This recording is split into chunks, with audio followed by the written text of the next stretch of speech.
You're listening to The RealWealth Show with Kathy Fettke, the real estate investor's resource. What are experienced investors doing in this crazy, wild real estate market? I'm Kathy Fettke, and welcome to The RealWealth Show. Well, who better to ask than one of RealWealth Network's own investment counselors? Leah Collich began investing in real estate in 2010 when it was a very different market. Demand was low, supply was high, and prices were cheap. In 2017, she became a RealWealth member and expanded her portfolio into 5 new markets while living overseas. She owns a dozen properties in Texas, Florida, Ohio, and Alabama. And several years ago, we invited her to be on an investor panel to share with other RealWealth members what she's doing. We were so impressed that we were lucky enough to be able to hire her as an investment counselor helping others today. And so she knows a lot about what's going on out there and is going to share it with us here on the RealWealth Show. So Leah, welcome back. Thanks for having me. I was just saying we either need to do this more often or I need to move less. I'm on the eve of another relocation here very soon. Oh my goodness. And that's because your husband is in the military. Right. They keep us moving. We were in Boston for a quick bit and now we're headed to Texas, which is our home state. And before that in Colombia. Right. Bogota, Colombia. And before that, California. I mean, we've been all over. Sounds like maybe a good time to not be in Colombia. It sounds like a tough time there right now. Yeah. It's been hard to watch. Yeah.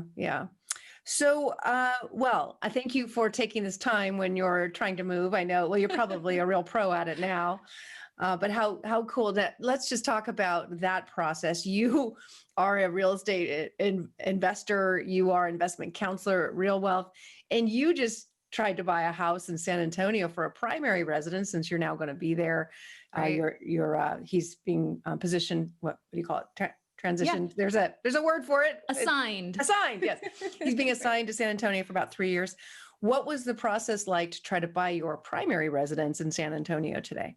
I have a lot more practice buying investment properties than primaries. So I was in a really bad way for a while because I'm so pragmatic about purchases and looking at the numbers and being very logical through things. And unfortunately, the market in San Antonio is like many places in the country and there's no room for that. So it was stressful. And I think we made offers on 6 different homes, all above asking, all the day they came on the market, waiving, appraisal contingencies. Oh. And we were one of a dozen offers. And what we eventually started looking at to make it more numerical, we started looking at, okay, what is the, average annual appreciation? Let's look at each quarter. Every quarter in these areas, homes are going up 4%. So you start looking at, okay, if we wait until the fall or the winter months when things slow down, if they slow down, if there's fewer buyers in the space, we will probably be at 4%, at least maybe 8% higher prices. So we might as well come in strong with those offers now. And so that's what we did. And we got one and, feel really, really good about it. And, but it was counter to so many of the rules that we do when we're buying investment property. Well, yeah, it's different when it's your primary, but I am curious, how do you know how much more to offer over asking price and what to let go of? I mean, no contingencies is really scary too. I know. Well, yeah, I think that is the delicate dance. And I think I'm a little bit messed up too, because everyone talks about you can bring a California bias into these other markets and everything looks cheap. And so you can just throw money that you don't think about. And we haven't lived in Texas for over a decade. And during that decade, home values have clearly gone up in Texas. We've lived in California, we're living in Boston. So we've had some of that influence, I think, of like how high housing prices can get. Mm-hmm. So I think it was trying to tamper that. But yeah, I mean, it was really just after losing out on a couple offers that we thought were strong offers to begin with, that we just started getting progressively more aggressive. The irony though, is that the house appraised after it. So, wow, that's amazing in itself, because that's been an issue too, where people do get the winning bid, but then they can't get the appraisal. Right. Did you also do no contingency on inspection, or did you? No. No. Oh, good. We did do an inspection contingency. We did. That was crazy is we gave them an offer that I felt like was incredible and nervous about for, sick to my stomach about how much we'd offered on this home. And they came back to the offer with a counter offer, wanting us to adjust our terms even, so it said to us that our offer wasn't that much better than the other offers. So yeah, it was nuts, but I'm thrilled to know that we have a landing place on the other end. And so we'll move right in when we get there. Oh, that's great. Well, I'm glad you get to settle in for a bit. Well, let's talk about what you're hearing at Real Wealth. And I know you're talking to investors every day about what they're trying to buy. And what are you hearing from them? How hard is trying to close on a property for an investor these days? It's competitive. Deals are moving so fast that it's completely opposite than it was when I joined the network back in 2016. When I joined, every team would maybe have 10 or 12 deals available at a given time. You could kind of think about the deals. You could get on a phone call and talk about it. You could put one under you had time. Time, yeah. And now, we did a property showcase webinar with our Indianapolis team last week, and they featured 4 or 5 properties. And I heard from the team about a half hour after the webinar, they had 50 email inquiries and 20 requests for contracts from our members. For only. what, 5 properties? Right. Oh, wow. So it's intense, so what I've been telling everybody is, you've got to get yourself positioned where you understand what you're looking for. Your financing needs to be ready to go. Don't put an offer on a property or even talk about putting an offer on a property before you've talked with a lender to make sure that this is even possible for you. It's really just in the preparation. And then I think also managing expectations. That's been a lot of my conversations is just, helping everybody understand that you might need to be a little bit patient. If you have one market that you really want to be in, you can get it. It will happen eventually, but you might have to just be the squeaky wheel for a little while, and to get the deal that meets your criteria. And what's the case for new builds? Is it the same? Is there a wait list for those? Some markets do have wait lists for new builds, but I think there's still tremendous opportunity with the new builds because you have the ability to get something under contract today. Anybody that I talk to who wants to get something under contract, we have markets who have contracts ready to sign, but they're not to be delivered, for another 6 to sometimes 8 months. And so or longer, maybe, who knows, right? Or longer. Yeah. It's so people who want to close on something really quick. We do have a couple teams that have partnered with regional level builders, and those larger regional builders that are building for owner occupants, they're tending not to market their inventory for sale until it's already a house, until it's got walls and maybe it's got a roof on, and there may be, 30 to 90 days from closing. So we do have some teams that have that pretty frequently. But it's competitive. You just got to be ready to move quickly. And I have also noticed, I think, a real sense of urgency with the investors that I'm speaking with. This has been quite a year or 2 years, going on 2 years now.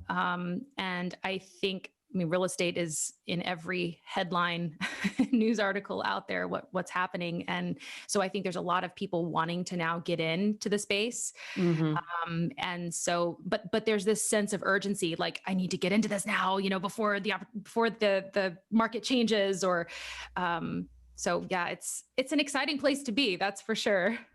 Yeah. For all the people who bought properties for the past 18 years that Real Wealth Network's been around. I hope y'all held on to your properties because they're worth gold today. It's amazing. I guess the question is, how much longer is this going to last? But right. we do know that, I should say in the past, it was kind of exciting to get in contract on a new build in a rising market because chances were that the property would be worth more by the time you close on it. There's also a chance it could be worth less. I mean, that was one of the concerns I had with you when you bought that fourplex several years ago.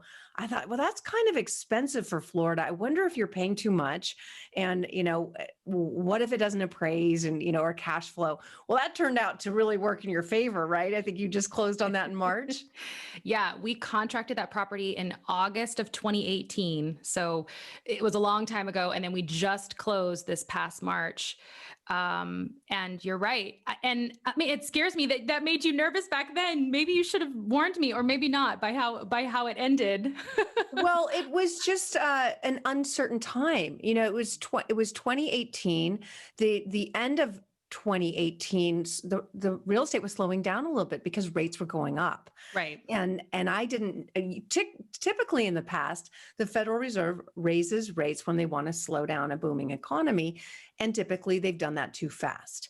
Right. I don't know if you remember, but during the Trump administration, there was an big argument between the Fed and President Trump. And he was like, no, stop raising and lower rates. And They did. And that kind of stopped what would have been a slowdown in real estate. Yeah. And then the opposite happened, it happened even further with lower rates that has further fueled real estate. So it really is rate dependent. When we got I went back and reviewed our very first fee sheet on that deal, just so I could kind of refresh, what lens I was looking through at that time. And, our lender had projected a rate of 5.625. The deal made sense fundamentally. And I think that's why, we are fundamental investors. I'm not chasing appreciation. I like it just as much as everybody else, but for a deal to work, I want to see sustainability, and I plan to hold it for a very long time. So, what the property values were doing that wasn't the trigger to go for a deal like this. And then of course, having no knowledge of what would happen over the next, 2 years, knowing that, when we contracted that property, we knew that it was going to be a longer delivery time, just the nature of that project. It's a quad development. So it's got, I think, 30 something other quads all next to it. So someone who's driving by might think it was an apartment complex, but really the quad is owned by a separate investor. And so we knew it was going to be a long time horizon. And we talked a lot about, everything that could happen in that period of time. Never once did we think pandemic, but we did play through some scenarios. And there was mutual risk taken on behalf of the builder. The builder doesn't know what the market's going to do. And I think that's right. Today is a perfect example of that. Construction costs going sky high, and they've got contracts on 36 quads at one price. They could leave a lot of money on the table, or they could be losing money in developments like this. So, fortunately, in the end, everything worked out in our favor. Rents were higher than they were. Interest rates were lower than they were by over 2 percentage points. So that ended up being an incredible deal. What was the purchase price? It was mid five, so about 530. Yeah. And that was the only reason I was like, well, that's kind of a big purchase. It was. It's a fourplex. So, right. it's great, but it's not our typical $150,000 house. So no, that's all. It wasn't, I didn't think it was particularly risky. It just was bigger than some of the other things that we've done. So I'm just really glad it worked in your favor. Yeah, now, what we're seeing is builders struggling to get get appliances, to get lumber, to get roofing. Even I think on our Reno project, our builder couldn't even get the tiles. There weren't the tiles for the roofs. This is unprecedented. So a lot of builders are having to reprice, and investors are having to pay more because many of the contracts that were written kind of allow for that, a clawback. If prices are unusually, I should say, the cost of materials is really, if there's a big variance from what was originally expected, builders do have the right to raise prices because they can't finish the project, right? If they can't afford to complete it. So investors are finding out that they're paying more for the finished product than they thought. How are you, what are you seeing? Are people okay with it? I mean, I know it's a surprise. Yeah, I think it's come as a surprise to many, though I don't feel like anybody wasn't aware of what construction was experiencing right now. I mean, everybody is hearing about the, surge in the cost of lumber and other materials. So I think people understand it. And and that's what I love about the investors that we work with. I feel like we work with very pragmatic people who, understand that we're not pitching some kind of get rich quick scheme. Like, this is about a free market. Like, that's what makes this work. And so our builders are subject to the free market just like we are as investors. And I think most people seem to be very understanding of the fact that I can't ask a builder to take a loss on a property. And this is the irony, is that while some of our builders were having trouble like making money on these deals as these costs have gone up, they were closing these properties and the investors were getting appraisals back with, $40,000 of instant equity. And I mean, I don't want to say, that's not fair, but it really is problematic. Builders will go out of business doing that. And we as investors, we need the inventory. I mean, we need builders to be building. That's right. Right. Yeah. So I think most people have been really able to kind of look at the bigger picture. And look, here's the good news is that rents have also gone up. A lot of them still are closing with some equity. And most of the builders who did have to come back and kind of adjust pricing, they were willing to split the difference with the investor. They know, hey, on the retail market, I could sell this for way more. I'll split the difference with you so that this is fair, so there's still potentially some meat on the bone for you. And so by and large, I mean, no one likes to hear that they're going to have to cough up a little bit more money, but I think it's still, the fundamentals are still there and it still makes sense. Yeah. And rents are going up as well, right? So the cash flows aren't necessarily much worse or worse at all. Yeah. I mean, I have noticed the cash flows are a little thinner. Just in kind of looking enterprise level, all of the performance, the cash flow is a little bit thinner now, certainly than it was 2 years ago, but that's kind of always the case, right? I mean, especially in these growth markets. I mean, what makes it a growth market is why there's a lot of new construction there, right? There's a housing shortage. So yeah. And it takes a long time to get the properties up and running. And when you've got an area growing so quickly and not enough supply, and builders struggling to even get the materials that they need, you're going to see prices go up. And that of course has cash flows tend to go down. So we're seeing more and more people flocking to real estate because of the fear that that's going to continue. If you listen to my last interview, it sure, Logan was pretty sure it's going to continue for a while. This is not over yet. Yeah. He said like a 4 million house deficit that our nation has. I mean, my situation being a perfect example, it took 2.5 years to build that quadplex. This supply isn't created overnight. And, I was thinking about I love macroeconomics, and I mean, that's why I love real estate. But I was thinking about, just the construction cost. If we didn't have this kind of surging demand that we do, think about how many builders they would not. I mean, that is ultimately what's creating this hike in the prices, but there's also some supply chain issues, right? And so under different circumstances, there would be nobody building to help offset this challenge that we have. We just don't have enough housing in this country. Yeah. And even though we didn't have as many births I thought there'd be a baby boom this past year. It turns out, I think people were maybe afraid to have babies with so much uncertainty. We had, there was less than expected, but our population is still growing. And again, it's not as easy as people think to get new supply online. It can take, for example, in Little Lane, we've got in Carson City, Nevada, we bought land a couple of years ago and then COVID hit. And our team literally couldn't even get an appointment with the city planners because the offices were shut down. Right. So that delayed that project by about 9 months. And it's in an area that's in desperate need of housing. Yeah. So, here on the one hand, an area really needs it, but the builders can't build it. They literally could not even get the appointment, get the approvals to go. Right. We've seen that in Florida too. The city offices are backlogged with permitting. They're all working from home, so they're slower to respond. I have another new build under contract in Southwest Florida, and it was getting delayed, and we were going, what is the reason? Like, help us just understand kind of where it's at. And the builder came back to us and said that the subcontractors that they used to clear the lots were so backlogged for just clearing that they were on a 3-month wait list to have guys to come and knock down trees so that they could even start to build. I mean, it's just, at every turn, it seems like. That's right.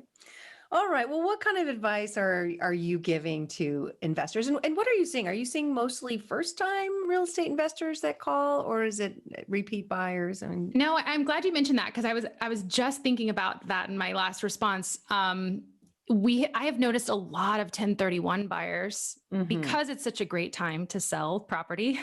Yeah. Clearly hearing my story about selling or buying a primary, you have buyers who are lining up to waive contingencies and give you cash. And I mean, it's a great time to sell. And so the number of 1031 exchange buyers exchanging out of California, getting top dollar and offers, same day, I have noticed that increase significantly. So, it definitely, and those are hard investors to help too, because they don't just need one property. They're not just trying to get into the game. They need, they're selling a $1.5 million home in LA, and they need a portfolio of homes. They need 4 or 5 homes or 6 homes.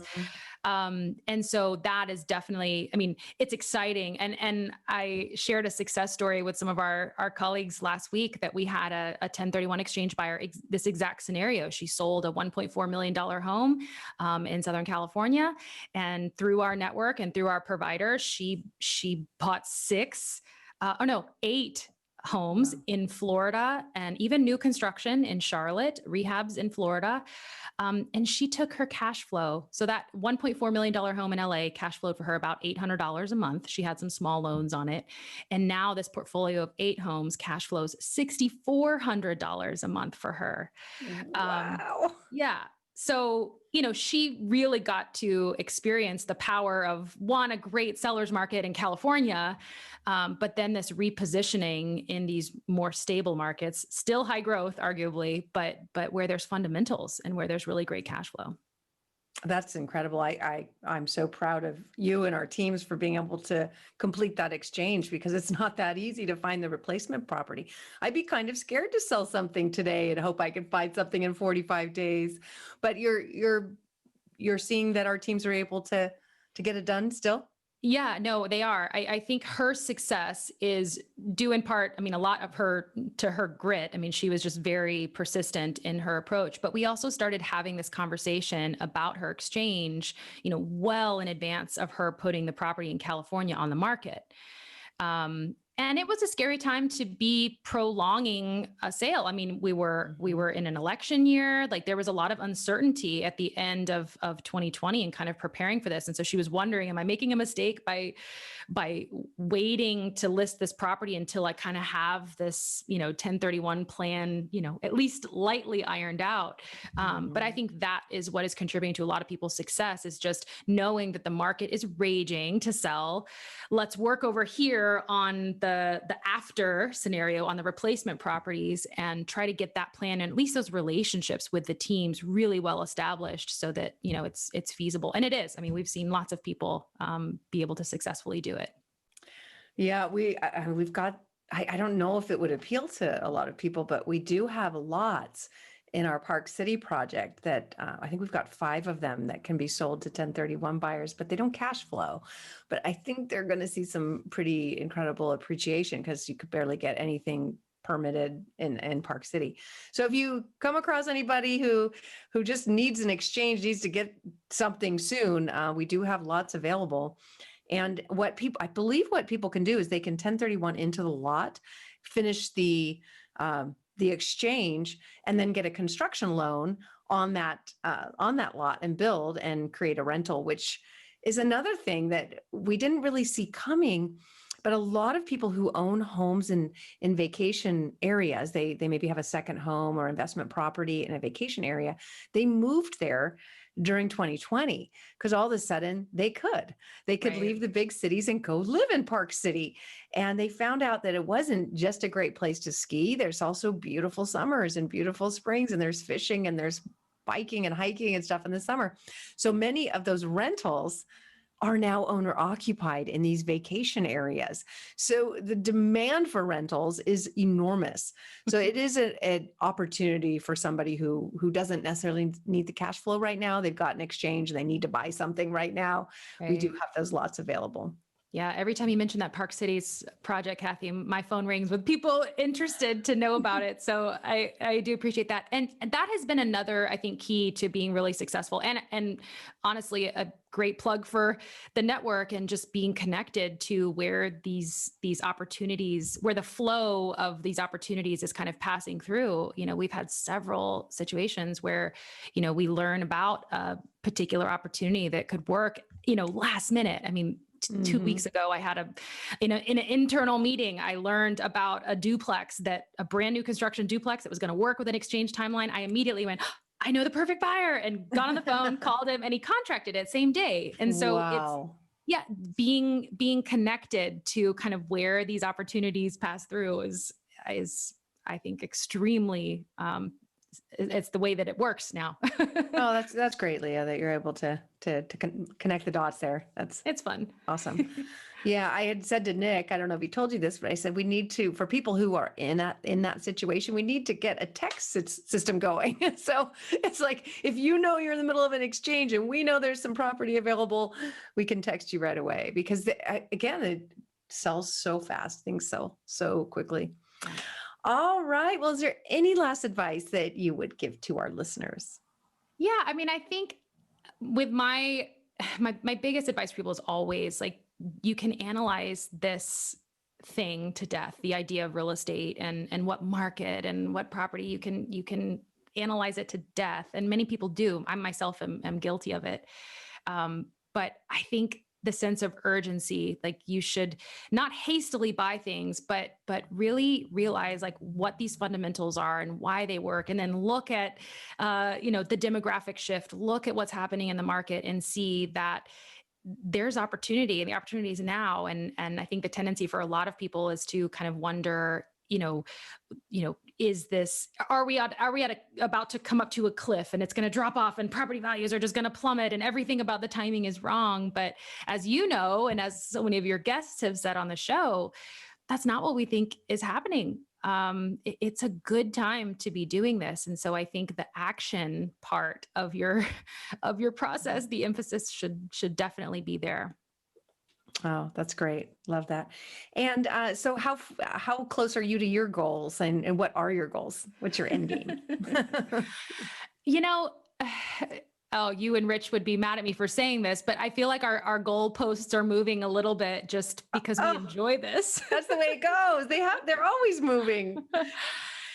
We got into it with this idea of financial freedom, and okay, let's focus first on, my income and get the cash flow to a place where it can replace your income. And then we'll start working on my husband's income so that it aligns with his military retirement. And, but now we're just having so much fun. And this was clearly before I came to join the RealWealth team too. So, our goal right now, I think in the short term, is to max out those Fannie Freddie loans. We're getting close to that. I've kind of been in the penalty box, if you will, with getting loans because I did have a career shift and changing industries. So I've had 2 years of time out. Right. So meanwhile, we've been focusing on my husband's loan slots and getting those maxed out. He's almost there. And then, I'm in the go, spot again. So now it's just max out my 10. And so our goal is to have tapped Fannie Freddie for all it's worth by, the end of our time in Texas. So 3 years, that's the short-term goal. Oh, I love it. I love that it's clear. It's wonderful. Well, I have no doubt you'll get there. Yes. All right, Leah. Well, thank you so much for coming back on the Real Wealth Show. And thank you for all you do for our many, many members at Real Wealth and all the great investment counseling that you give them. You bet. We'll talk soon. And thank you for joining me here on the Real Wealth Show.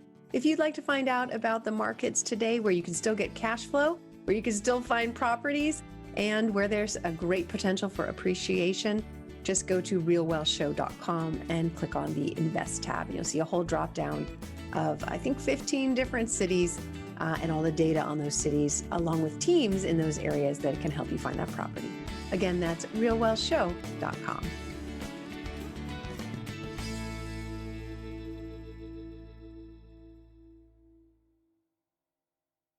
The views and opinions expressed in this podcast are provided for informational purposes only and should not be construed as an offer to buy or sell any securities or to make or consider any investment or course of action.